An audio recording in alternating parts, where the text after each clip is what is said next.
I never imagined that helping plan a surprise birthday party would lead me to the love of my life. It all started with a message, one that almost didn't go to you. Shami's old friend asked me to invite certain people and you are one of them. And I nearly messaged a completely different Christian Reyes from FEU. But something made me double check and that's how I found you, Christian Kevin Reyes. I sent that message not knowing that I had just opened the first page of our story. Naalala ko pa nung medyo in-stalk ko pa yung FB profile mo and I was thinking, cute. Welcome to my wedding! Woo! I was curious, intrigued, but I never could have guessed that you would become my greatest adventure and the person that I would one day call home.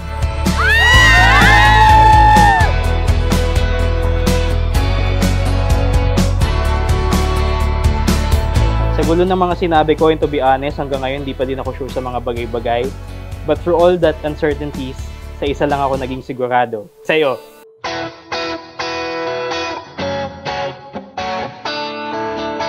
Sa dami ng taong dumaan sa buhay ko, ikaw ang pinili ko.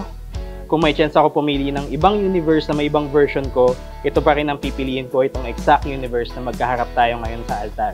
At sinasabi ko itong vows ko.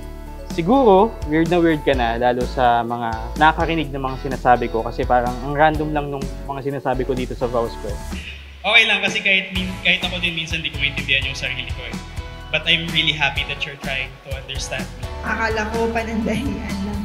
Gaya ng mga nangyari sa akin before I met. Hindi pala.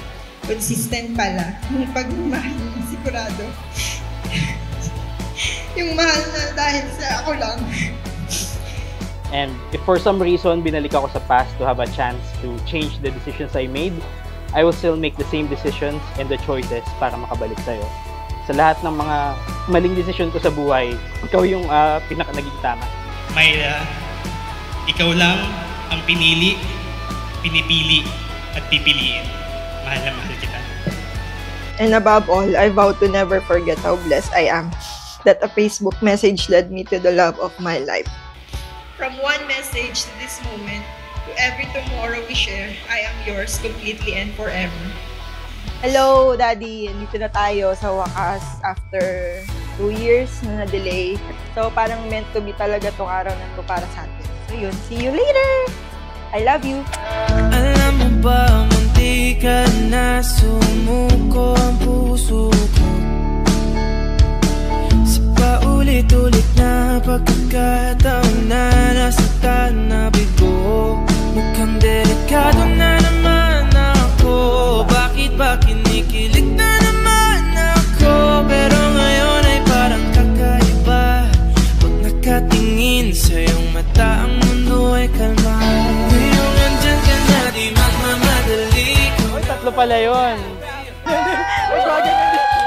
To my husband in the next few hours. I got you those gifts because I know how much you love and enjoy gaming. Pang gaming to. Ano kaya to? Ang hirap pulaan.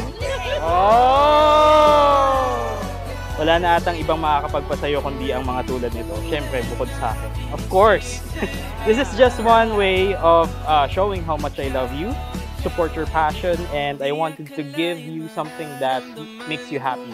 Ay, pro! Kumakalabit ang init at sinat ng araw.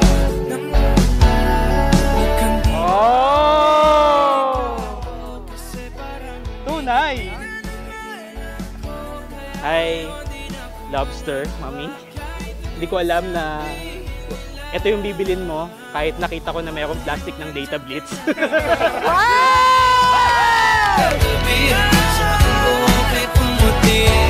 16 Pro Max. Ang taray, may watch.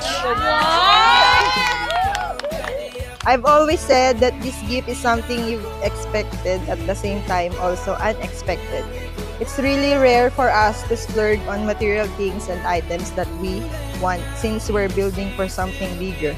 But of course, sometimes we need to spoil ourselves. I think you know what my gift is, but you don't know the things it came with. Welcome to your mobile content creator era. And your old phone is mine.